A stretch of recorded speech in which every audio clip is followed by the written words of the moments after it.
महाराज जी, जैसे हम लोग यात्राओं में जाते हैं तो बहुत सारी महिलाएं जो आती है हमारे पास, उनके पास सबके पास एक ही प्रश्न होता है कि हम इतनी मुश्किल से यहाँ तक पहुंचे और उन्हें फिर वो मासिक धर्म वगैरह हो जाता है, तो उस अवस्था में वो लोग क्या करें कि वो दर्शन करें या ना करें? दर्शन करने का सौभाग्य तो नहीं छोड़ना चाहिए, क्योंकि मासिक धर्म एक शरीर की प्रक्रिया है जो प्रत्येक माताओं बहनों के शरीर में स्वाभाविक आती है, महीने में एक बार आती है।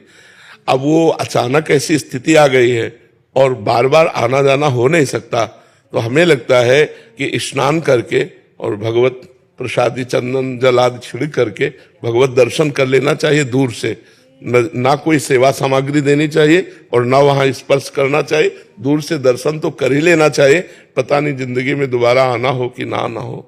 और ये मासिक धर्म कोई ऐसा नहीं कि बहुत निंदनीय बात हो, बहुत वंदनीय बात है। माताओं ने देवराज इंद्र की ब्रह्म हत्या को अपने ऊपर लिया है। ये अपराधी नहीं है कि मासिक धर्म निंदनीय, ऐसे ऐसे नहीं है। इसका रहस्य समझिए। जो माताओं में मासिक धर्म होता है, देवराज इंद्र त्रिभुवन पति है और उनके द्वारा ब्रह्म हत्या बनी वृत्तासुर के मारने की, तो उस ब्रह्म हत्या को ब्रह्म ऋषियों ने विभाजित किया।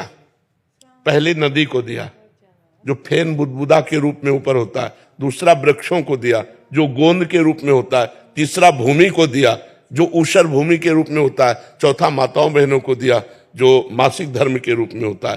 तो ये इनकी वंदना है कि इन्होंने त्रिभुवन पति ब्रह्म ऋषियों की हत्या को इन्होंने अपने ऊपर लिया है। इन्होंने थोड़ा अपराध किया है, अब उससे लाभ से वंचित कर दिया जाए इनको, तो ऐसा नहीं, ऐसा नहीं। वो स्नान आदि करके पवित्र होकर यदि दर्शन कर ले तो सौभाग्य, क्योंकि बार बार तो जाना नहीं है।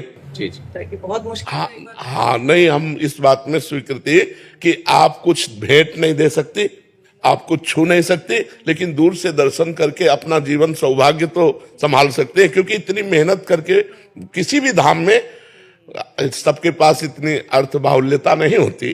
कोई कोई अर्थ की बहुत समस्या से जूझ करके जाता है, कोई शरीर की समस्या से जूझ के, कोई इतने कामों में फंसा हुआ है कि अब वो इस बात से केवल वंचित कर दिया जाए कि हाँ, तो इसलिए हमें लगता है कि उनको ये सौभाग्य मिलना चाहिए। जी।